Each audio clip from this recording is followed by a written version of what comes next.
Hello everyone, welcome to Eklavya study point. मैं हूं सचिन। आज मैं आप सभी को क्लास 12th पॉलिटिकल साइंस के एमसीक्यू करवाने वाला हूं, जो कि आपकी बहुत अच्छी प्रैक्टिस हो जाएगी आपके मिड टर्म एग्जाम्स के लिए। इंग्लिश मीडियम की ये वीडियो होने वाली है।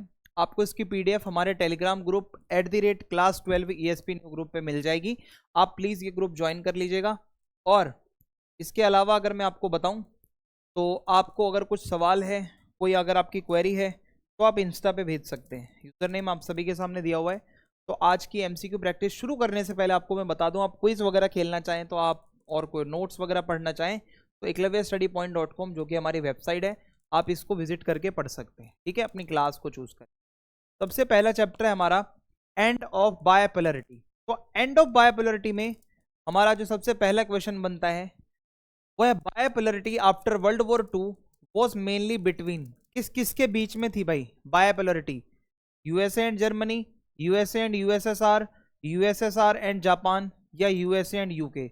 तो यूएसए एंड यूएसएसआर, इन दोनों के बीच में बायपोलरिटी थी, क्योंकि ये दो ही सुपर पावर थी उस टाइम पे। ठीक है, वर्ल्ड वॉर 2 के बाद। Which system focus on private ownership and individual success? Socialism, communism, capitalism या फ्यूडलिज्म? तो इसका आंसर होगा आपका कैपिटलिज्म। कैपिटलिज्म जो है वो फोकस करता है इंडिविजुअल सक्सेस के ऊपर। आगे बढ़ते हैं। A major drawback of capitalism, एक कुछ इसकी जो कुछ कमी है, lack of innovation, rising inequality, absence of private property या free health care for all. तो सबसे जो बड़ा एक ड्रॉबैक है वो है कि इससे इनइक्वालिटी बहुत ज़्यादा बढ़ जाती है। जो रिच लोग होते हैं, जो अमीर होते हैं, वो और ज़्यादा अमीर हो जाते हैं, जो बेचारे पुअर हो जाते हैं वो और ज़्यादा पुअर हो जाते हैं। अगला क्वेश्चन है सोशलिज्म इंश्योर्स। सोशलिज्म क्या इंश्योर करता है? Private profit, public ownership, free market या कंपटीशन अमंग फर्म्स। तो सोशलिज्म कहीं ना कहीं सीधा सीधा सरकार से जुड़ा हुआ है, तो ये पब्लिक ओनरशिप को इंश्योर करता है। जितनी भी इंडस्ट्रीज होंगी, जितना भी रिसोर्सेज वगैरह, जितने भी सब कुछ होंगे, वो किसके पास में होंगे? वो होंगे एक सरकार के हाथ में। ठीक है, अगला question, which of the following is an example of socialism in practice? तो आपको बताना है एक एग्जाम्पल इनमें से जो सोशलिज्म को कहीं ना कहीं दिखाता है। Apple company, Amazon company, free health care funded by taxes या प्राइवेट एयरलाइंस। तो देखो सोशलिज्म में सब सरकारी होता है, तो फ्री हेल्थ केयर सरकारी में ही आपको मिलेगा, तो ऑप्शन सी यहाँ पे हमारा करेक्ट हो जाएगा। अगला क्वेश्चन है the Soviet union was formed in 1914, 1917, 1921 या 1945। तो देखो भाई, जो हमारा सोवियत यूनियन है वो 1917 में बना था। रशियन रेवोल्यूशन से ये यूएसएसआर जो है निकला था, लेनिन ने इसको लीड किया था, ये आपको पता है। आगे बढ़ते हैं। In the USSR which party was allowed to function? Socialist party, communist party, labour party या लिबरल पार्टी? तो यूएसएसआर के अंदर कम्युनिस्ट पार्टी होती थी, जो कि मोर देन 70+ ईयर्स तक पावर में थी। आगे बढ़ते हैं। The Soviet economy was mainly, जो सोवियत इकोनॉमी थी वो किस पे फोकस थी? Free market, planned economy, mixed economy या लेजिस फेयर? तो सोवियत इकोनॉमी बेसिकली पूरी प्लान्ड इकोनॉमी थी, एक तरीके से वो लोग प्लानिंग करते थे, और वहीं से प्लानिंग का कॉन्सेप्ट जो है वो इंडिया ने भी लिया था। Which pact kept eastern European countries aligned with the USSR? तो आपको पता है कि एक लाइन है, इस तरफ ईस्टर्न यूरोपियन कंट्रीज हैं, इस तरफ वेस्टर्न यूरोपियन। वेस्टर्न वाले यूएसए के साथ थे, ईस्टर्न वाले यूएसएसआर के साथ थे। इन लोगों ने एक पैक्ट किया था और उस पैक्ट का नाम था वॉर्सो पैक्ट। तो यहाँ पे वॉर्सो लिखा है, बिल्कुल लिखा है, ऑप्शन बी जो है हमारा करेक्ट आंसर हो जाएगा। आगे बढ़ते हैं अब हम। A cultural problem with in the USSR. तो यूएसएसआर के अंदर एक कल्चरल प्रॉब्लम आई। Only 2 republic existed? No, there were 15 republics. Russia dominated other republics? Yes. Lack of industries? No. Over abundance? No. तो रशिया का डोमिनेशन बहुत ज्यादा था, बाकी के रिपब्लिक्स जितने भी थे वो खुद को फील कर रहे थे, हाँ भाई हमारे कल्चर को सप्रेस किया जा रहा है। आगे बढ़ते हैं। The Soviet invasion of Afghanistan. Soviet union ने अफगानिस्तान में कब इन्वेजन किया? 1975, 1977, 1979 या 1981? तो 1979 जो ईयर था उसमें यूएसएसआर ने अफगानिस्तान में इन्वेजन किया था, वो उनके वॉर में जाके घुस गया था। Who became the general secretary of the USSR in 1985? Stalin, Lenin, Gorbachev या येलत्सिन? तो गोरबाचेव था जो जनरल सेक्रेटरी बना था यूएसएसआर का, जिसने रिफॉर्म्स वगैरह भी करे थे। ग्लास्नोस्त का मतलब क्या होता है? तो देखो, पेरेस्ट्रोइका, ग्लास्नोस्त, ये दो चीजें गोरबाचेव लाया था। तो ग्लास्नोस्त का मतलब होता है ओपननेस लाना। आप और ज्यादा मौके दे रहे हो लोगों को, राइट्स दे रहे हो लोगों को, आप वो ओपननेस दे रहे हो अपने देश के अंदर। पेरेस्ट्रोइका का सीधा सीधा मतलब होता है इकोनॉमिक चेंजेस करना, ठीक है, कंट्री को और आप अच्छा करना चाहते हो, फ्री ट्रेड, लिबरल बनाना, थोड़ा ग्लोबलाइजेशन की तरफ जो है आगे बढ़ना, तो ये सारी चीजें हैं। डेमोक्रेटजिया का मतलब क्या होता है भाई? ठीक है, डेमोक्रेटजिया का मतलब होता है डेमोक्रेसी की तरफ जाना, तो कहीं ना कहीं पॉलिटिकल फ्रीडम। तो option B will be correct here. आगे बढ़ते हैं। The coup attempt against the Gorbachev took place. Coup का मतलब होता है तख्ता पलट, सरकार को हटाकर कोई बंदा बदलकर अपने को वहां पे बिठाना चाहता है, मेन हेड बनना चाहता है। तो ये कूप का जो अटेम्प्ट हुआ था गोरबाचेव के अगेंस्ट, ये 1991 में हुआ था। मैं आपको बता दूं, ये फेल्ड अटेम्प्ट था, ये अटेम्प्ट पूरा नहीं हो पाया था। Who opposed the coup and became a popular hero? Lenin, Stalin, Gorbachev या येलेत्सिन? तो मैंने आपको चैप्टर में पढ़ा रखा है, येलेत्सिन ने एंट्री ली थी तो वो एक हीरो की तरह आया था, बहुत पॉपुलर था, रशिया का रहने वाला था, और इसने कूप को फेल कर दिया था।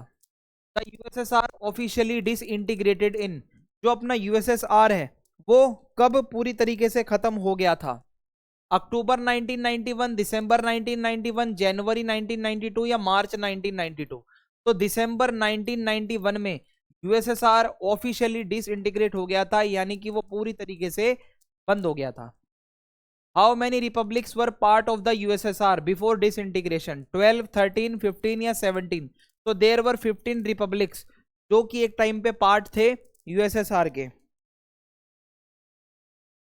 विच republics declared the USSR and?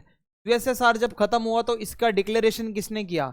Russia, Ukraine, Belarus, Russia, Georgia, Armenia, Ukraine, Latvia, Estonia या बेलारूस, लिथुआनिया या कजाकिस्तान? तो ऑप्शन ए यहाँ पे हमारा सही हो जाएगा, रशिया, यूक्रेन और बेलारूस। ये तीन ऐसे रिपब्लिक्स थे जो एरिया वाइज बहुत बड़े थे, लंबे चौड़े थे, इन्होंने ही ये चीज को डिक्लेयर किया था कि भाई जो अपना यूएसएसआर है वो हम एंड कर रहे हैं। The cold war ended with the formation of NATO, collapse of USSR, Marshall plan या वियतनाम वॉर? तो कोल्ड वॉर जो कि यूजुअली बेसिकली किसके बीच थी? यूएसए एंड यूएसएसआर के बीच में थी। तो जैसे ही यूएसएसआर का कोलैप्स हुआ तो कोल्ड वॉर तो भाई ऑब्वियसली एंड हो ही जाएगी, ठीक है। Which economic model became dominant after the USSR collapse? तो यूएसएसआर में सोशलिज्म, कम्युनिज्म चलता था, फासिज्म का हमने कुछ पढ़ा नहीं है, तो कैपिटलिज्म इसका सही आंसर हो जाएगा। कैपिटलिज्म बहुत ज्यादा फेमस हो गया था यूएसएसआर के डिसइंटीग्रेशन के बाद। शॉक थेरेपी वो सजेस्टेड बाय? शॉक थेरेपी जो कि एक इकोनॉमिक मॉडल था, यूएनओ ने सजेस्ट किया था, वर्ल्ड बैंक एंड आईएमएफ ने सजेस्ट किया था, नेटो ने या यूएसए एंड यूके ने? तो वर्ल्ड बैंक और आईएमएफ ने ये सजेस्ट किया था। आपको पता है शॉक थेरेपी में क्या था? एक ट्रांजिशन होना था, सोशलिज्म, कम्युनिज्म को छोड़कर कैपिटलिज्म की तरफ जाना था, जो न्यूली इंडिपेंडेंट कंट्रीज थी उनको। ओके, आगे बढ़ते हैं। शॉक थेरेपी का मतलब क्या होता है? Gradual reforms, sudden shift to capitalism, stronger socialism या मिलिट्री रिफॉर्म्स? तो शॉक थेरेपी का मतलब है सडनली आप जब कैपिटलिज्म की तरफ शिफ्ट हो जाते हो, एकदम सडन जब कुछ आप एक्शन ले रहे हो, तो ऑप्शन बी यहाँ पे सही हो जाएगा। What was a major result of shock therapy in Russia? Industrial growth, food surplus, economic collapse या इक्वल डिस्ट्रीब्यूशन? तो शॉक थेरेपी का नेगेटिव इंपैक्ट पड़ा था, तो we can say economic collapse हो गया था। Option C will be correct here, ठीक है, ऑप्शन सी सही हो जाएगा यहाँ पे अपना। Chechnya and Dagestan conflict were about? Chechnya और दागिस्तान में कॉन्फ्लिक्ट क्यों था? न्यूक्लियर वेपन को लेकर, इंडिपेंडेंस लेनी थी रशिया से, इकोनॉमिक रिफॉर्म्स को लेकर या लैंग्वेज पॉलिसीज को लेकर? तो इनके यहाँ पे जो ये सारा पंगा हो रहा था, ये रशिया से इंडिपेंडेंस लेना चाहते थे चेचन्या और दागिस्तान, तभी यहाँ पे वायलेंट कॉन्फ्लिक्ट्स हो रहे थे। The civil war in Tajikistan? देखो भाई, तजाकिस्तान के अंदर जो सिविल वॉर थी वो कितने साल तक चली थी? 5, 10, 15 या 20? तो ये सिविल वॉर 10 साल तक तजाकिस्तान के अंदर चली थी, तो ऑप्शन बी यहाँ पे हमारा करेक्ट हो जाएगा। चेकोस्लोवाकिया पीसफुली स्प्लिट इनटू चेक Republic and Slovakia, Serbia and Croatia, Slovenia and Bosnia, Poland and Hungary. तो चेकोस्लोवाकिया, चेक और स्लोवाकिया ये दो देशों में पीसफुली स्प्लिट हो गया था, कोई दंगा फसाद नहीं हुआ। ऑप्शन ए यहाँ पे अपना करेक्ट हो जाएगा। आगे बढ़ते हैं। India and Russia signed the strategic partnership agreement in 1995, 1999, 2001 या 2005। तो 2001 में इंडिया और रशिया ने ये जो एग्रीमेंट है इस पे साइन किया था। Russia is India's biggest supplier of food, energy, military equipment या मेडिसिन। तो रशिया से सबसे ज्यादा इंडिया मिलिट्री इक्विपमेंट्स खरीदता है, तो इसका ऑप्शन सी करेक्ट आंसर हो जाएगा। अब हम अपने सेकंड चैप्टर की तरफ बढ़ेंगे, कंटेम्पररी सेंटर्स ऑफ पावर, और देखेंगे कि इसके मेन क्वेश्चन आंसर्स क्या बनते हैं। सबसे पहला क्वेश्चन है, after the cold war the world turn into a bipolar world, unipolar world, multipolar world या नॉन अलाइंड वर्ल्ड। तो जैसे ही कोल्ड वॉर खत्म होता है, जो हमारी पूरी की पूरी दुनिया थी वो यूनिपोलर बन चुकी थी, यानी कि सिर्फ एक अमेरिका ही था जो सबसे ज्यादा पावरफुल बचा था, यूएसए का डोमिनेंस बढ़ गया था। The Marshall plan was launched by, Marshall plan कौन लाया था, यूएसएसआर, यूएसए, यूके या फ्रांस। तो मार्शल प्लान को लाया था यूएसए, तो ऑप्शन भी सही हो जाएगा। इसमें यूरोपियन कंट्रीज की यूएसए ने मदद करी थी अच्छी खासी। Under the Marshall plan the OEEC was created in, जो OEEC है वो कब बनाया गया था, तो भाई ये बनाया गया था आपका 1948 में, ठीक है। The European Union was officially established by which treaty, European union Versailles की ट्रीटी से बना है, मॉन्स्ट्रिक ट्रीटी से बना है, वियना ट्रीटी से बना है या जनेवा ट्रीटी से बना है। तो ये बना है मॉन्स्ट्रिक ट्रीटी से, ठीक है। ऑप्शन बी सही हो जाएगा। आपको ये ट्रीटी पूछी जा सकती है भाई, हाँ ये एग्रीमेंट हुआ था तभी अपना जो यूरोपियन यूनियन है वो बना था। The unsuccessful attempt to create a constitution for the European Union was in 1990, 1992, 2003 या 2005। तो यूरोपियन यूनियन के लोगों ने एक बारी एक अटेम्प्ट किया था कॉन्स्टिट्यूशन बनाने का, जिसमें वो फेल हो गए थे, और ये अटेम्प्ट किया था 2003 में। तो ऑप्शन सी अपना करेक्ट हो जाएगा यहाँ पे। Which European currency is considered a threat to US dollar, European currency वो कौन सी है जो डॉलर के लिए खतरा है, पाउंड, फ्रैंक, यूरो या रूबल। तो भाई यूरो ये वो करेंसी है जो सारे यूरोपियन यूनियन के देश लगभग फॉलो करते हैं, तो यही डॉलर के लिए खतरा आने वाले समय में हो सकता है। The European Union accounts for how much share in global trade as compare to the US, twice, 3 times, 4 times या हाफ। तो ऑप्शन बी सही हो जाएगा, 3 गुना ज़्यादा शेयर है यूरोपियन यूनियन का वर्ल्ड ट्रेड में एज कंपेयर टू अमेरिका। आगे बढ़ते हैं। Which European member country has veto power in the UN Security Council, Germany, France, Italy या स्पेन। तो फ्रांस इसका सही आंसर हो जाएगा, फ्रांस के पास वीटो पावर है। Which event is known as Brexit, तो ब्रेक्सिट का मतलब है जब ब्रिटेन ने एग्जिट लिया था, तो ऑब्वियसली इसका आंसर बी हो जाएगा। ऑप्शन बी करेक्ट है, ब्रिटेन लिविंग यूरोपियन यूनियन। जब यूरोपियन यूनियन छोड़ा ब्रिटेन ने, तो उसी इवेंट को ब्रेक्सिट नाम से जाना जाता है। One major weakness of the European Union is, तो यूरोपियन यूनियन की आपसे एक कमजोरी पूछी जा रही है, वो कमजोरी क्या है, common defence policy, conflicting foreign policy of members, lack of currency या नो पॉलिटिकल इन्फ्लुएंस। तो इसकी वीकनेस है, इनका कॉन्फ्लिक्ट होता है अक्सर फॉरेन पॉलिसी को लेकर, जितने भी इसके मेंबर्स हैं वो आपस में लड़ते झगड़ते रहते हैं कहीं ना कहीं।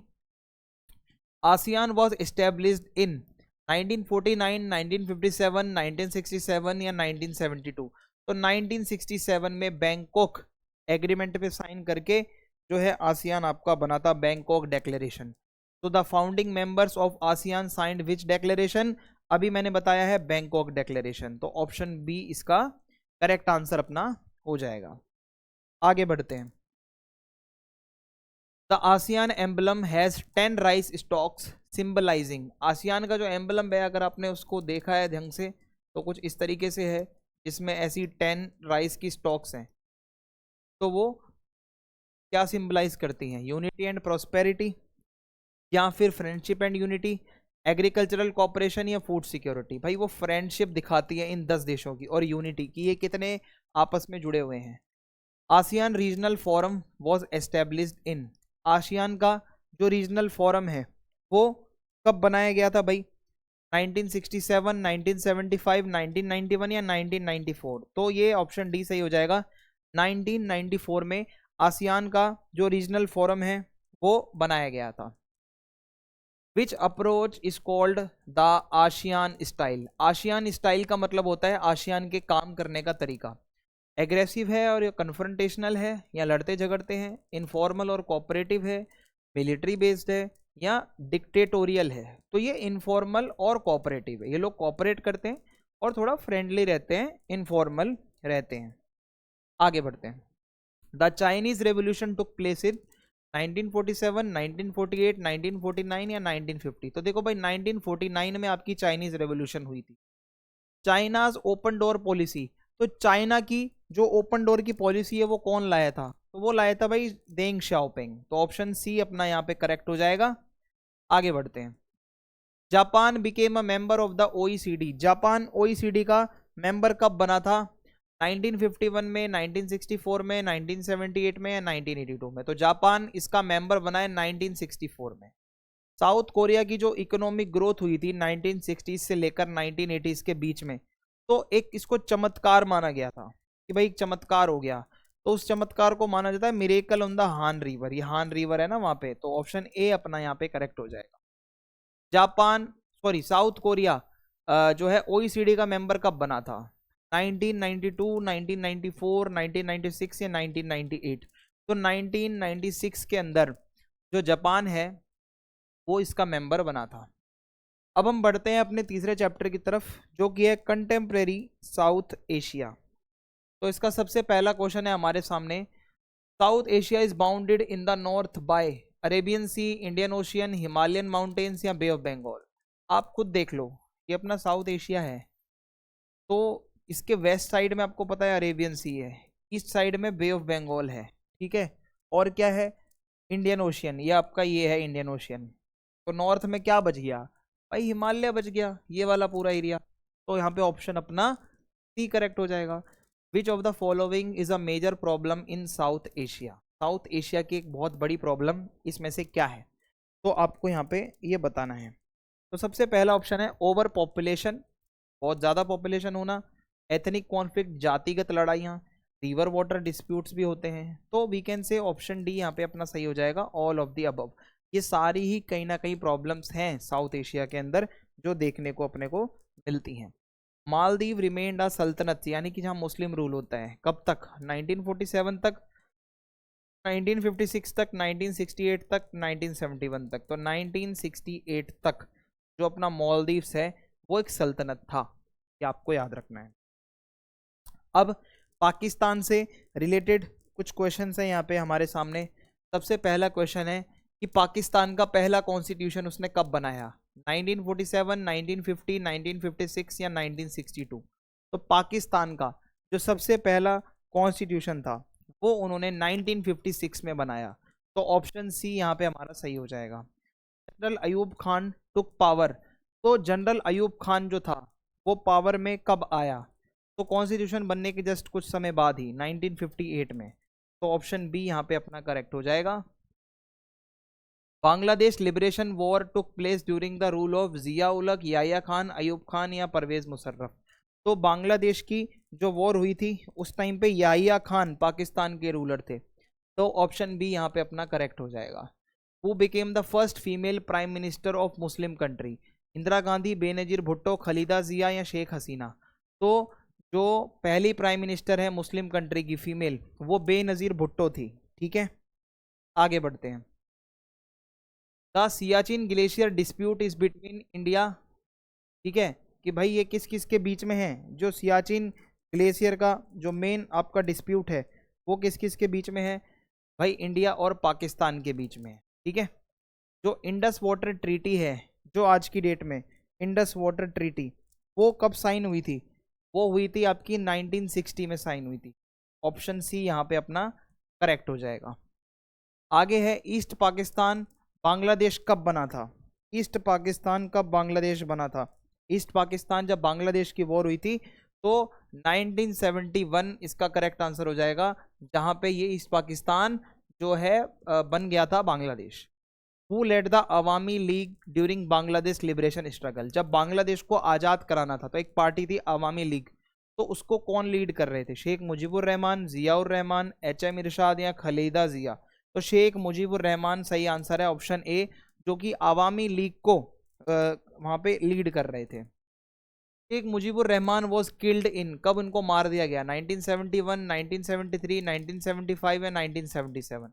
तो 1975 में इनको मार दिया गया था, इनकी हत्या कर दी गई थी शेख मुजीबुर रहमान की। आगे बढ़ते हैं। General Ershad resigned from power in Bangladesh, general Ershad public pressure में आकर कब और कौन से ईयर में अपनी पावर से रिजाइन करते हैं? ठीक है, ये आपको बताना है यहाँ पे। 1985 में, 1987 में, 1919 में या 1991 में? तो 1990 में जनरल इरशाद रिजाइन करते हैं अपनी पावर से बांग्लादेश के अंदर।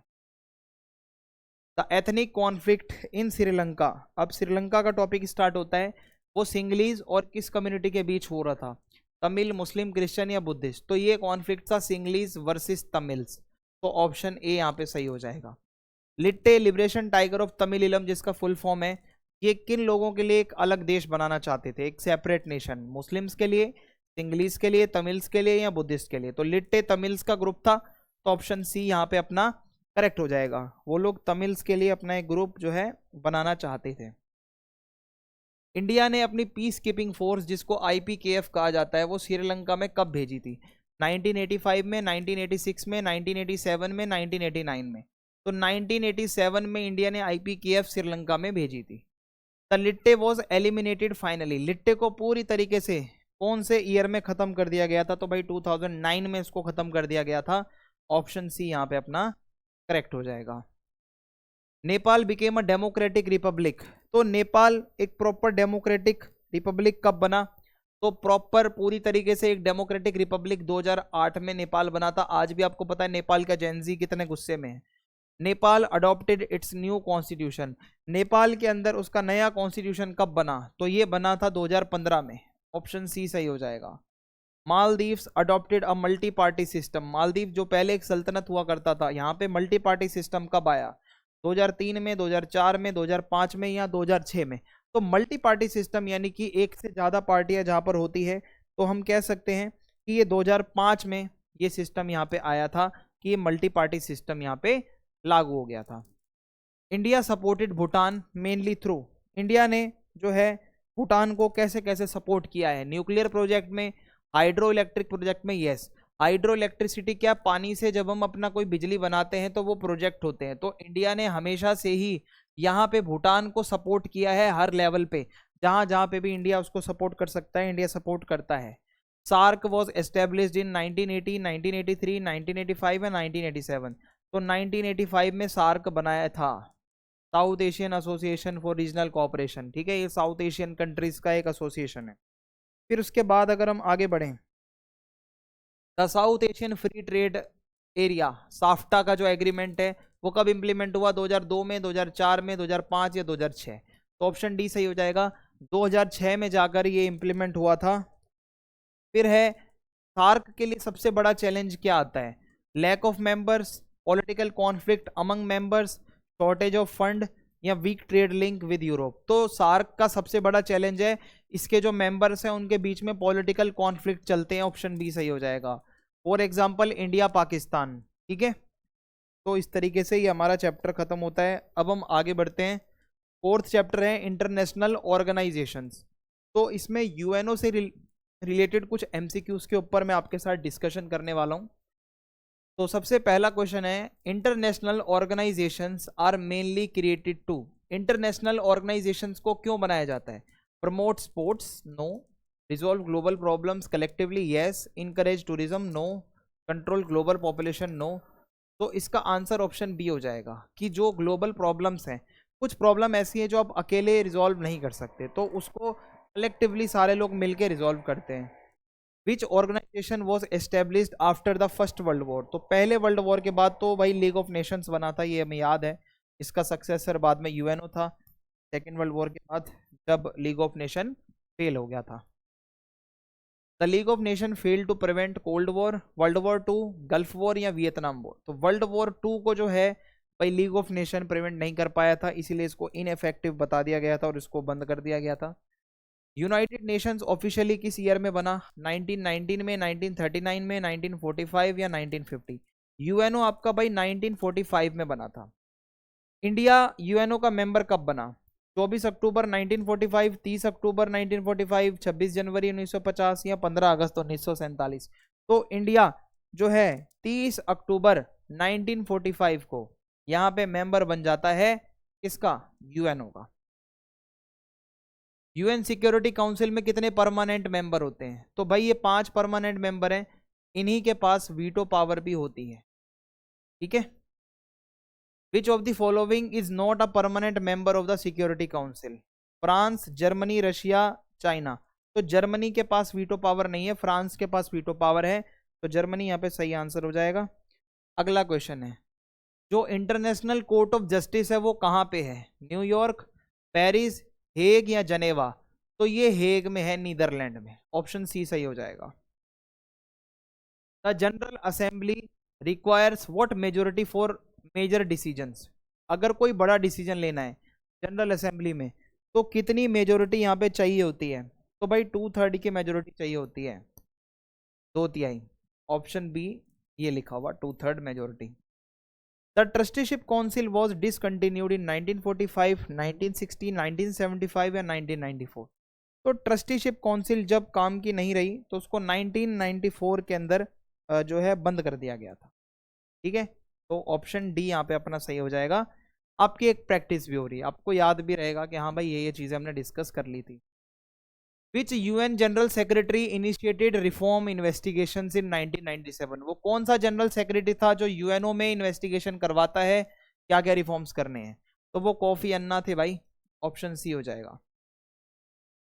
India supports UN reforms mainly because security council membership is limited, IMF is too powerful, WTO is unfair या एमनेस्टी क्रिटिसाइज गवर्नमेंट्स? तो इंडिया यूएन रिफॉर्म्स को इसीलिए सपोर्ट करता है कि सिक्योरिटी काउंसिल के मेंबर बहुत ही लिमिटेड है, इंडिया चाहता है वो भी एक मेंबर बने परमानेंट। IMF को क्यों बनाया गया था? Promote world trade rules, oversee global financial system and provide assistance? Yes, option B यहाँ पे अपना करेक्ट हो जाएगा। The World Bank was established in 1919, 1944, 1945 या 1957? तो वर्ल्ड बैंक 1944 में एस्टेब्लिश हुआ था। Headquarter of the ILO, International Labour Organisation, इसका हेडक्वार्टर कहाँ पे है भाई? ILO का। तो ILO का जो हेडक्वार्टर है वो जनेवा के अंदर है, ऑप्शन बी करेक्ट हो जाएगा। द वर्ल्ड ट्रेड ऑर्गेनाइजेशन ये कब बनाया गया था? 1945, 1957, 1985 या 1995? तो 1995 में बना था भाई ये। WTO, इससे पहले इसको GATT नाम से जाना जाता था, general agreement on trade and tariff. आगे क्वेश्चन भी आ सकता है इसका, देखो आ गया। WTO किसका सक्सेसर है? सार्क का, लीग ऑफ नेशन का या GATT का? तो यस, GATT का ये सक्सेसर है। पहले एक जनरल एग्रीमेंट होता था ऑन ट्रेड एंड टैरिफ, बाद में ये वर्ल्ड ट्रेड ऑर्गेनाइजेशन बन गया। जो इंटरनेशनल एटॉमिक एनर्जी एजेंसी है उसको कब बनाया गया था? तो ये 1957 में बनी थी भाई, ऑप्शन सी करेक्ट हो जाएगा। आगे बढ़ते हैं। Amnesty international mainly works for education reforms, human right protection, free trade या न्यूक्लियर डिसआर्ममेंट? एमनेस्टी इंटरनेशनल का काम है ह्यूमन राइट्स की प्रोटेक्शन के लिए काम करना, इसी के लिए ये वर्क करती है। Which organisation is the largest human rights organisation in the USA? Human Rights Watch, Amnesty International, UNESCO या सार्क? तो ह्यूमन राइट्स वॉच USA की सबसे बड़ी ऑर्गेनाइजेशन है जो ह्यूमन राइट्स के ऊपर काम करती है, ह्यूमन राइट्स के लिए वर्क कर रही है। अब हमारा 5th चैप्टर है सिक्योरिटी वाला, सिक्योरिटी इन कंटेम्प्रेरी वर्ल्ड। तो आइए देखते हैं सिक्योरिटी का मतलब क्या होता है। Freedom from fear, freedom from poverty, freedom from danger या freedom from inequality?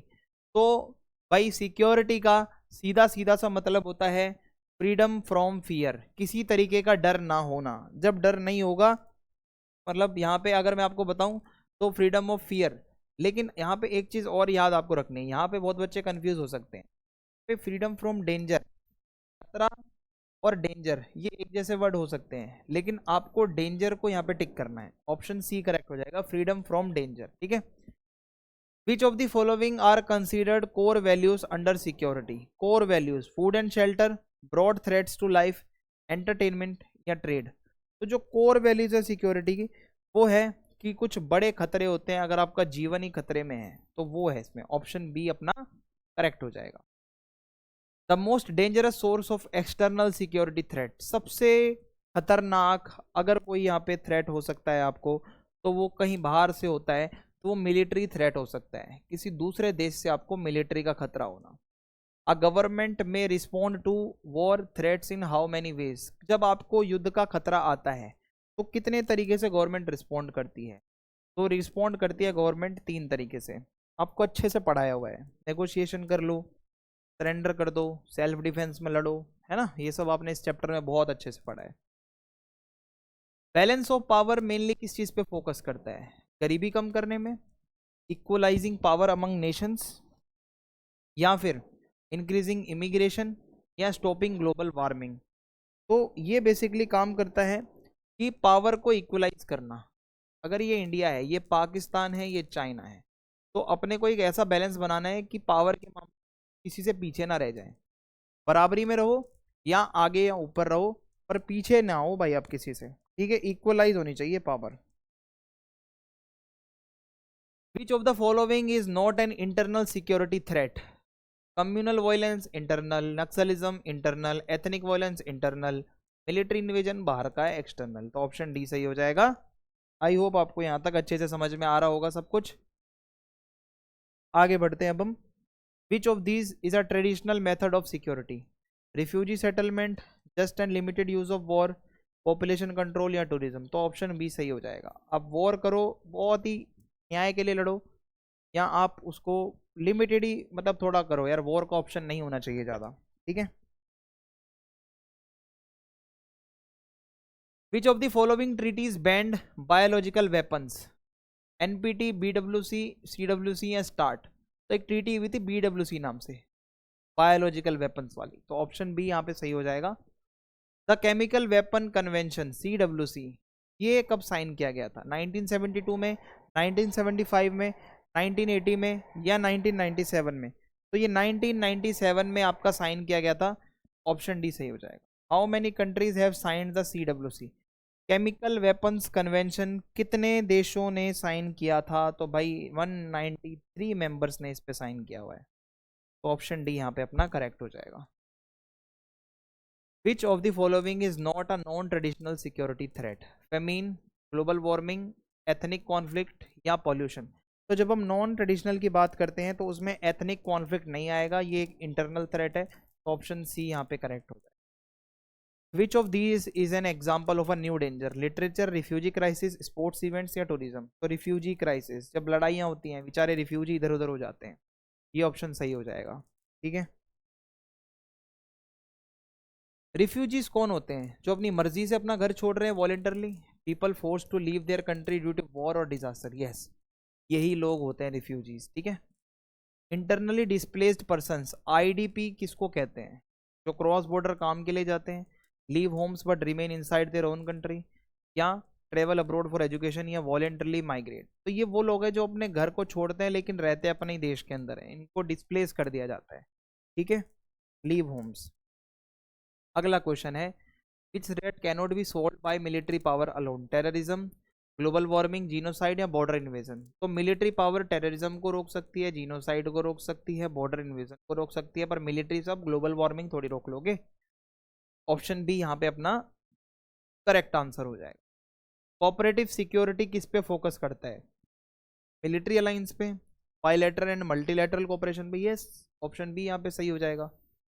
In cooperative security force में be used, first option only in self defence, last resorts या ऑलवेज प्रोहाइबिट। जब आप कोऑपरेटिव सिक्योरिटी की यहाँ पे बात करते हो तो ये लास्ट ऑप्शन होना चाहिए, लास्ट एकदम, कि आप लड़ाई झगड़ा ना ही करो।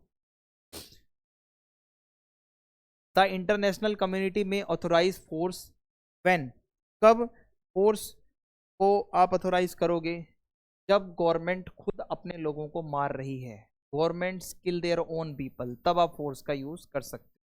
विच of the following is not a part of India security strategy, तो इंडिया की कुछ सिक्योरिटी स्ट्रेटेजीज हैं, तो इसमें है आप मिलिट्री को अपनी स्ट्रेंथन करोगे, सही बात है। वीकनिंग इंटरनेशनल इंस्टीट्यूशन, नो भाई, तो यहीं से पता चल गया हम तो स्ट्रॉन्ग कर रहे हैं इंटरनेशनल इंस्टीट्यूशंस को, तो ऑप्शन बी करेक्ट हो जाएगा अपना।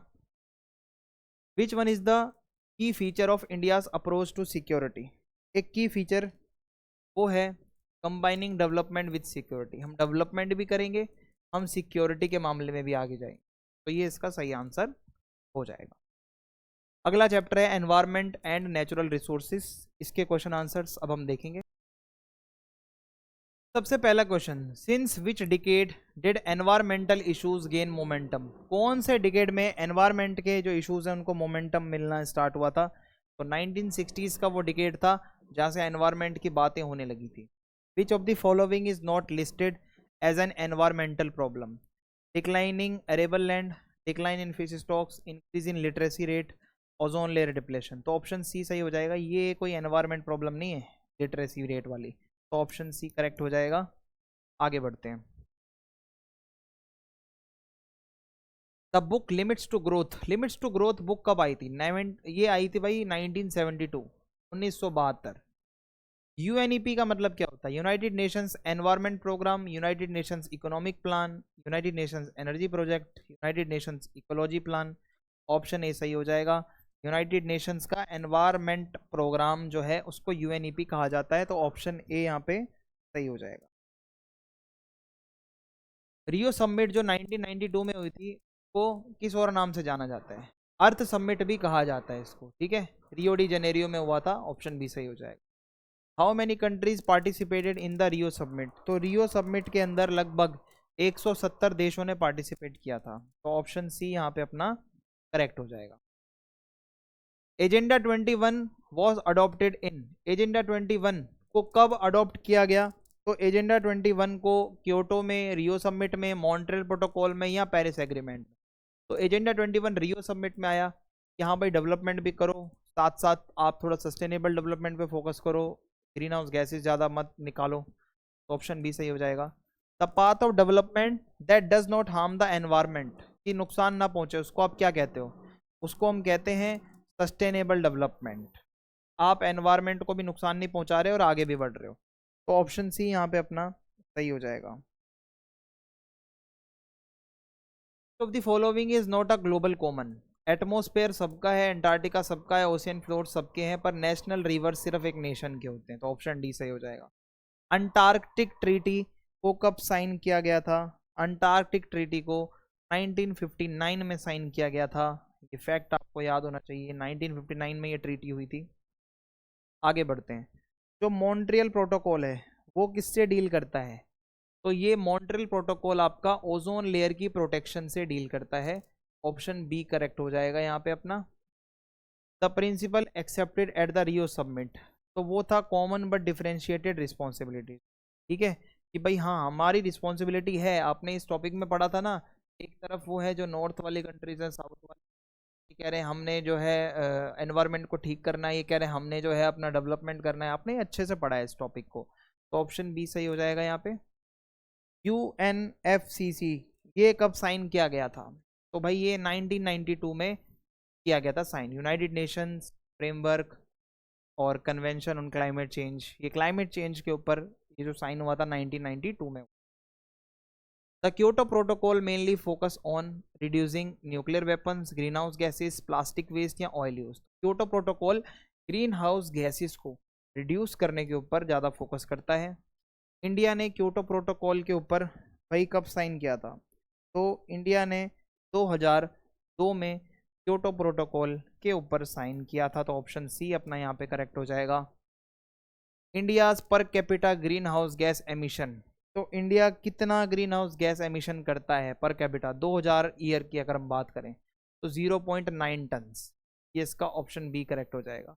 The energy conservation act in India was passed in 1999, 2001, 2003 या 2005, तो 2001 में ये पास हुआ था।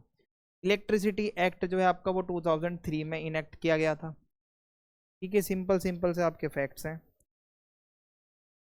अब एक मूवमेंट है नर्मदा बचाओ आंदोलन, वो एंटी माइनिंग मूवमेंट था, एंटी डैम मूवमेंट था, एंटी डिफोरेस्टेशन मूवमेंट था, या एंटी इंडस्ट्रियल मूवमेंट था? ये एंटी डैम मूवमेंट था, नर्मदा नदी को बचाने के लिए। दुनिया का पहला मेजर एंटी डैम मूवमेंट कहाँ पर हुआ? पहला मेजर तो ये ऑस्ट्रेलिया के अंदर हुआ था, ठीक है, डैम के against. The anti dam movement in Australia जो हुआ था वो किस नदी को बचाने के लिए हुआ था? तो ऑस्ट्रेलिया के अंदर फ्रैंकलिन रिवर है, उसको बचाने के लिए हुआ था। ऑप्शन बी सही हो जाएगा। The campaign against the Australian company western mining corporation, ये कैंपेन जो है वो कहाँ पर हुई थी? इसके अगेंस्ट, ये फिलीपींस के अंदर हुई थी, ठीक है, ऑस्ट्रेलियन कंपनी के अगेंस्ट। तो ऑप्शन सी यहाँ पे अपना करेक्ट हो जाएगा। Indigenous people are considered descendants of earliest inhabitants of a region, yes पहला ही ऑप्शन सही है कि कोई ये इसके पूर्वज पहले यहाँ रहते थे बहुत लंबे समय से। Approximately how many indigenous people live world wide, कितने लोग हैं आज जो इंडिजीनियस लोग हैं जो दुनिया भर में रहते हैं? लगभग 300 मिलियन से ज़्यादा, इतने करोड़ों लोग जो हैं ये आज भी रहते हैं। अ मेजर डिमांड, इनकी जो एक मेन डिमांड है, ये इनकी डिमांड है कि ये चाहते हैं इनकी जमीनें ना छीने, ये इनकी डिमांड रहती है। ऑप्शन बी करेक्ट हो जाए। अब हमारा 7th चैप्टर है ग्लोबलाइजेशन, इस बुक का आखिरी चैप्टर है और एमसीक्यू इसके हम देखेंगे। पहला क्वेश्चन ग्लोबलाइजेशन से, ग्लोबलाइजेशन का मतलब क्या होता है भाई? इसका मतलब सीधा सीधा ये होता है कि जब कोई आइडिया, कोई सामान, कोई पैसा, कैपिटल और लोग अक्रॉस द बॉर्डर जब इनका फ्लो होता है तो वो ग्लोबलाइजेशन कहलाता है। Which invention is considered crucial for globalisation? Steam engine, telegraph and telephone, airplane या रेडियो? तो टेलीग्राफ और टेलीफोन से बहुत बूस्ट मिला, तो ऑप्शन बी यहाँ पे अपना सही हो जाएगा। आगे बढ़ते हैं अब हम। Which field has advance the most due to globalisation? Agriculture, technology, literature या रिलीजन? तो भाई टेक्नोलॉजी बहुत एडवांस हो गई है, इसकी वजह से ऑप्शन बी सही हो जाएगा। The movement of people from one country to another in search for better livelihood, जब एक जगह से लोग दूसरी जगह पर जाते हैं अच्छे काम धंधे के लिए, अच्छे जीवन के लिए, तो उसको आप माइग्रेशन कहोगे, लोग माइग्रेट कर रहे हैं, ठीक है, और positive reasons. Which of the following is not a form of globalization flow? Spread of idea, trade of goods, investment of capital या local farming only? तो लोकल फार्मिंग कोई ग्लोबलाइजेशन को नहीं दिखाती, तो ऑप्शन डी यहाँ पे सही हो जाएगा अपना। ठीक है, आगे बढ़ते हैं। ग्लोबलाइजेशन ने वेलफेयर स्टेट को ट्रांसफॉर्म कर दिया, बदल के रख दिया एक मिनिमल इंटरवेंशन स्टेट में। ये आपको लाइन भी याद हो गई होगी अब तो, कि भाई अब स्टेट ज़्यादा इंटरवेन नहीं करता। Which sector became the primary determinant of priorities instead of state? NGO, market, bureaucracy या जुडिशरी? तो मार्केट के ऊपर ज़्यादा फोकस हो गया ग्लोबलाइजेशन की वजह से आने से, सारी प्रायोरिटी अब मार्केट है, ठीक है। ग्लोबलाइजेशन की वजह से states also gain lesser information, more advance technology to monitor citizens, yes option B सही हो जाएगा। आज सिटीजन्स का एक एक डेटा कंप्यूटर पे अवेलेबल है। The ability of government in developing countries to make independent decision has strengthened, weakened या remain the same या double? तो जो गवर्नमेंट की जो एक पावर होती थी वो कहीं ना कहीं वीक हो गई है आज की डेट में, इंडिपेंडेंट डिसीजन नहीं ले पा रही है ग्लोबलाइजेशन की वजह से government. Which of the following is a core function of minimal intervention state? Organizing festivals, providing global loans, maintaining law and order, running private industries? तो एक कोर फंक्शन जो होगा वो है कि सिर्फ लॉ एंड ऑर्डर मेंटेन करना, क्योंकि ये तो बेसिक काम होता है स्टेट का, ये भी नहीं करेंगे तो क्या करेंगे, तो इसी पे ही बस पूरा फोकस है स्टेट का। ऑप्शन सी हो जाएगा। Globalisation has led to rise in trade restrictions, global trade and capital movement, yes option B सही हो जाएगा, ग्लोबल ट्रेड बढ़ा है। Which countries visa policies became more stagnant due to globalisation? Developing, development और developed, Asian या African? तो जो developed countries हैं वो इतना आसानी से अपना वीज़ा वगैरह किसी को दे नहीं रही है, तो इसका आंसर ये हो जाएगा। फिर है ग्लोबलाइजेशन क्या इनकरेज करता है? Nationalisation, privatisation, capitalism, closure of industries या सेल्फ आइसोलेशन? तो ग्लोबलाइजेशन कहता है प्राइवेट करो चीज़ों, प्राइवेटाइजेशन और capitalism. A major positive impact of globalisation क्या रहा है? Decline in jobs, growth in employment opportunities, yes option B सही हो जाएगा। भाई एम्प्लॉयमेंट अपॉर्चुनिटीज बढ़ी है ना, लोगों को जॉब्स मिली हैं नई नई कंपनियां खुलने की वजह से। Globalisation has made which product easily available, सिर्फ लोकल या अमेरिकन या अलग अलग कंट्री? यस, ऑप्शन सी सही हो जाएगा। ग्लोबलाइजेशन की वजह से दुनिया भर की कंट्रीज के जो प्रोडक्ट हैं वो अब इजीली अवेलेबल होने लगे हैं। Which of the following is a cultural impact of globalisation? Preservation of only traditional food habits, erosion of traditional culture, end of all cultural exchanges, या revival of only rural lifestyle? तो कहीं ना कहीं हमारा traditional culture उसका erosion हो रहा है, वो खत्म होता जा रहा है, तो ये नहीं होना चाहिए भाई, तो ऑप्शन बी सही है। Interest in foreign film festival and music, ये क्या दिखाता है? Global cultural influence, industrialisation, privatisation या पॉलिटिकल रिफॉर्म? ये दिखाता है कि ग्लोबल लेवल पे कल्चरल इन्फ्लुएंस कैसे लोग वेस्टर्न फेस्टिवल्स, वेस्टर्न म्यूजिक की तरफ, वेस्टर्न फॉरेन फिल्म्स की तरफ अट्रैक्ट ज़्यादा हो रहे हैं, इन्फ्लुएंस ज़्यादा हो रहे हैं। फिर उसके बाद यहाँ पे हमारा अगला क्वेश्चन है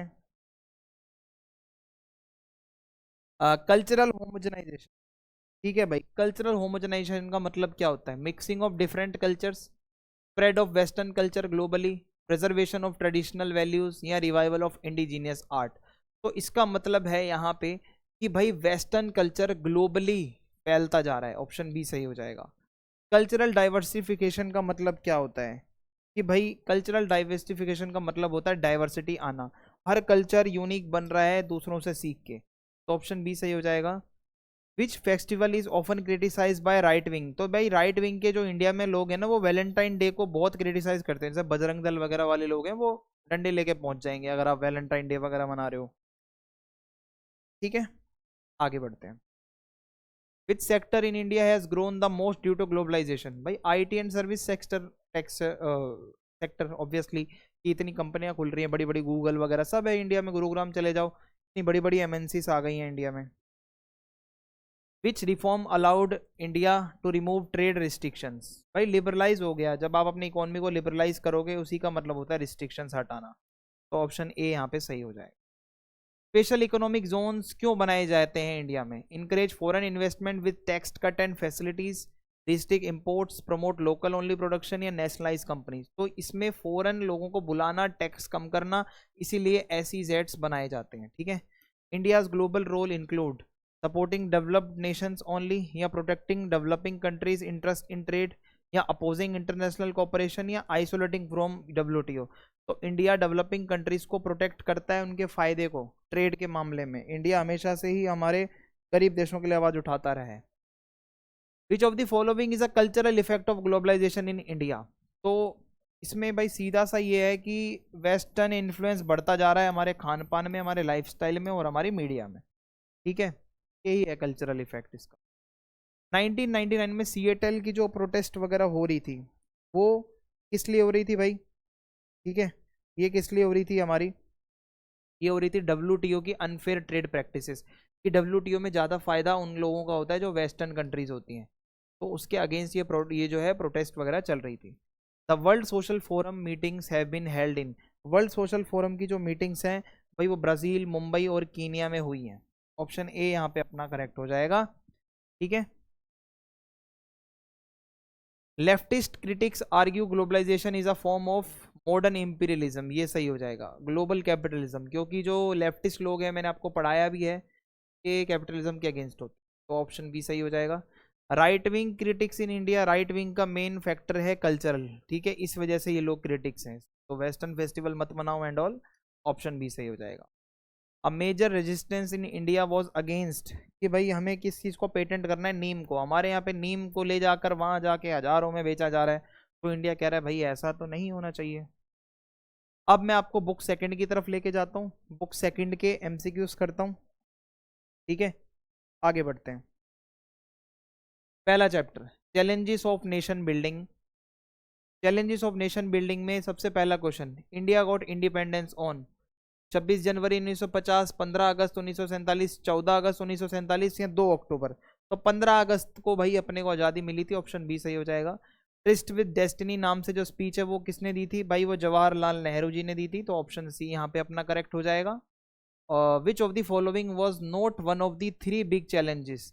नेशन बिल्डिंग था, establishing democracy, development for all, privatisation जैसा कोई चैलेंज नहीं था, तो ऑप्शन डी सही हो जाएगा।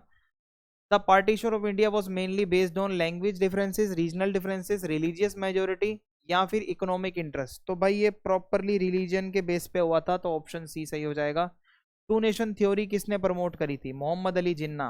ठीक है, ऑप्शन बी सही हो जाएगा यहाँ पे। Which two provinces were divided during partition? Bengal and Punjab. ये आपको पता है, अच्छे से आपको मैंने पढ़ाया है कि यहाँ पंजाब यहाँ बंगाल, आधा पंजाब इधर आधा बंगाल इधर। ठीक है। Which leader of north west frontier province oppose joining Pakistan? Khan Abdul Ghaffar Khan. Muslim होते हुए भी इंडिया में रहना चाहते थे, ऑप्शन बी सही हो जाएगा। पार्टीशन से कितने अप्रोक्सीमेटली लोगों का घर उजड़ा? तो लगभग माना जाता है कि 10 मिलियन लोग इधर से उधर हो गए। How many people were killed during partition violence? कितने लोग लगभग मारे गए थे? माना जाता है लगभग 5 से 10 लाख लोग थे जो मारे गए थे। Which cities became communal zones after partition? Amritsar, Lahore, Kolkata, Bombay, Delhi, Chennai, Patna, Lucknow, Jaipur, Hyderabad, Mysore, Pune. तो अमृतसर, लाहौर, कोलकाता सबसे ज्यादा खून खराबे का जोन था, तो ऑप्शन ए सही हो जाएगा यहाँ पे। How many princely state existed in 1947? 365, 465, 565 या 665? तो 565, 565 प्रिंसली स्टेट्स थे जो कि इंडिपेंडेंटली थे, हमारे ब्रिटिश इंडिया में नहीं थे। The British policy towards princely state was known as paramountcy और सुजेरेनिटी। यस, यही कहा जाता है, ऑप्शन ए यहाँ पे सही हो जाएगा। Which princely state first declared independence? Travancore ने सबसे पहले बोला था कि मैं आजाद हो रहा हूँ इंडिया से, ऑप्शन बी सही हो जाएगा, आपको याद आ रहा होगा। Who was India's deputy prime minister and home minister during integration of states? तो होम मिनिस्टर भाई हमारे सरदार वल्लभ भाई पटेल जी, ठीक है, आदरणीय, उन्होंने ही सब संभाला था, वरना आज हम पता नहीं कहाँ होते। तो जो एक एग्रीमेंट साइन होता था इंडिया में शामिल होने के लिए, उसको क्या कहा जाता था? उसको कहा जाता था इंस्ट्रूमेंट ऑफ एक्सेशन। आप अगर इस पे साइन करोगे तो मतलब आप इंडिया का पार्ट बन गए। Who was the ruler of Hyderabad in 1947? Nizam Osman Ali Khan. Yes, यही था, निजाम था हैदराबाद का। The Nizam of Hyderabad signed which agreement with India in 1947 November? तो इसने 1947 के नवंबर में स्टैंड स्टिल एग्रीमेंट पे साइन किया था, याद रखना, मर्जर पे नहीं किया था, ऑप्शन बी सही हो जाएगा। What was the name of private army formed by Nizam? Nizam की प्राइवेट आर्मी को क्या कहा जाता था? रजाकार्स कहा जाता था। इंडियन आर्मी का जो एक्शन था जो हैदराबाद के ऊपर 1948 में, उसको क्या कहा जाता है भाई? ऑपरेशन पोलो के नाम से हम जानते हैं, ऑपरेशन पोलो, ऑपरेशन विजय या ऑपरेशन शक्ति। तो आपको ये तो अपने पढ़ने नहीं है, ब्लू स्टार आप बुक में पढ़ोगे आगे, तो ऑपरेशन पोलो इसका करेक्ट आंसर हो जाएगा। Who was the ruler of Manipur before independence? आजादी से पहले मणिपुर का रूलर कौन था? बोध चंद्र सिंह, हरि सिंह, वीरेंद्र सिंह, सुखदेव सिंह। तो राजा बोध चंद्र सिंह थे मणिपुर के ruler. Manipur became the first Indian region to hold elections based on universal adult franchise. कि सभी जो एडल्ट्स थे उनको वोटिंग का राइट दिया गया था। ये कब हुआ था? ये 1948 में हुआ था। मणिपुर ऑफिशियली इंडिया के साथ मर्ज कब हुआ था? 1949 में मर्ज हो गया था इंडिया के साथ ये, ठीक है। The Congress promise to form states based on language in which session? तो कांग्रेस का नागपुर सेशन हुआ था 1920 में। यहीं पे कांग्रेस ने कह दिया था कि भाई हम जो है जो भी स्टेट्स बनाएंगे वो हम बनाएंगे लैंग्वेज के बेसिस पे। The demand for a Telugu speaking state started in Andhra Pradesh, Madras province, Hyderabad या कर्नाटका? तो ये आंध्र प्रदेश में हुआ था डिमांड जो उठी थी, ठीक है। और ये आंध्र प्रदेश उस टाइम पे था नहीं, तो ये पूरा का पूरा एरिया उस टाइम पे मद्रास प्रोविंस कहलाता था। तो अगर मद्रास का ऑप्शन है तो आप मद्रास पे टिक करिएगा। आंध्र प्रदेश तो बाद में फॉर्म हुआ था पहला स्टेट लैंग्वेज के बेसिस पे, ठीक है। आगे बढ़ते हैं। जो तेलुगु स्पीकिंग स्टेट के लिए मूवमेंट चला था उसको क्या कहते हैं? तेलंगाना मूवमेंट, विशाल आंध्रा मूवमेंट, द्रविडियन मूवमेंट। इसको हम विशाल आंध्रा मूवमेंट के नाम से जानते हैं। Who went on a hunger strike demanding Andhra state and died after 56 days? तो भूख हड़ताल पर जिनकी मृत्यु हुई वो थे पोटी श्री रामुलू जी, जो कि आंध्रा से एक अलग स्टेट चाहते थे, आंध्र प्रदेश नाम से। ऑप्शन बी सही हो जाएगा यहाँ पे। द डेथ ऑफ पोटी श्रीरामुलु, इसकी डेथ के बाद, इनकी डेथ के बाद क्या हुआ, आंध्र प्रदेश क्रिएट हुआ पब्लिक प्रेशर के अंदर।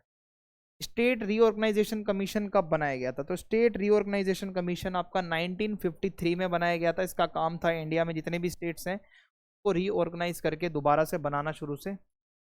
The principle followed in reorganisation of states was, क्या था वो प्रिंसिपल क्या था, तो भाई वो लिंग्विस्टिक बेसिस ही देखे गए थे। जब रीऑर्गेनाइजेशन हो रहा था, दोबारा से स्टेट्स बनाए जा रहे थे, तो लैंग्वेज देखी गई थी कौन कौन सी लैंग्वेज बोलता है। जैसे महाराष्ट्र बहुत बड़ा था तो वहाँ से गुजरात निकाला, महाराष्ट्र अलग निकाला, ठीक है।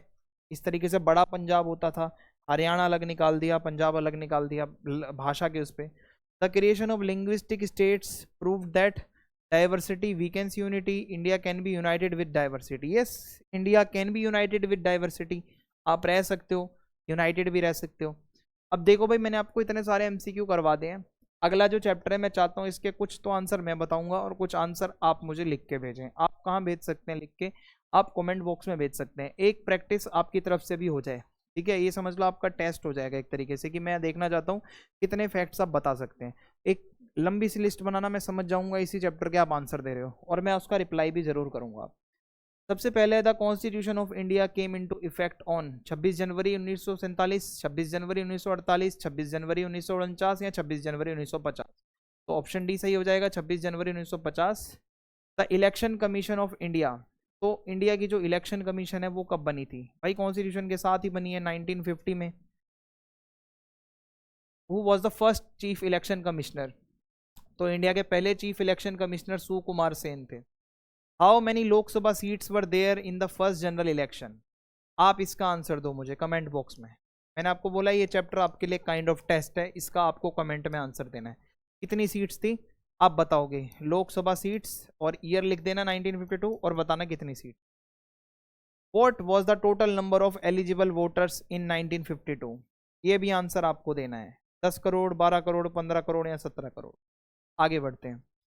What shocking error was found in the first voter list, पहली बार जब वोटर लिस्ट बनी तो 10 लाख लोगों के लड़कों के नाम मिसिंग थे, या 40 लाख विमेन को वाइफ ऑफ या डॉटर ऑफ फलाना फलाना के नाम से डाला गया था। यस, ऑप्शन बी सही हो जाएगा। पहली जो वोटर लिस्ट आई थी उसके अंदर ये सबसे बड़ी कमी थी कि जो महिलाओं के नाम थे वो ऐसे लिखे गए थे। मैं इसका आंसर दे रहा हूँ, ऑप्शन बी है, कि भाई ये फलाने की बेटी है, उसकी बहन है। What was the literacy rate in India during the first election, इसका आंसर आप दो कमेंट बॉक्स में। 10%, 15%, 25% या 35%।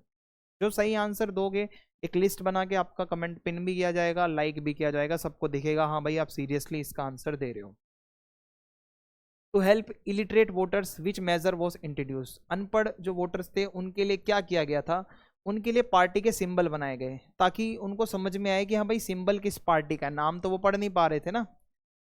फर्स्ट जनरल इलेक्शन 1952 जो हुआ था वो कब से कब तक हुआ था, जून से सितंबर 1951, अक्टूबर 1951 से फरवरी 1952, जनवरी से मार्च 1952, अप्रैल से जुलाई 1952। तो ये अक्टूबर 1951 से फरवरी 1952 तक चला था, ऑप्शन बी सही हो जाएगा। What was the voter turnout in the first general election, test का क्वेश्चन है, लिखोगे वोटर टर्नआउट और सामने उसका परसेंटेज, ठीक है।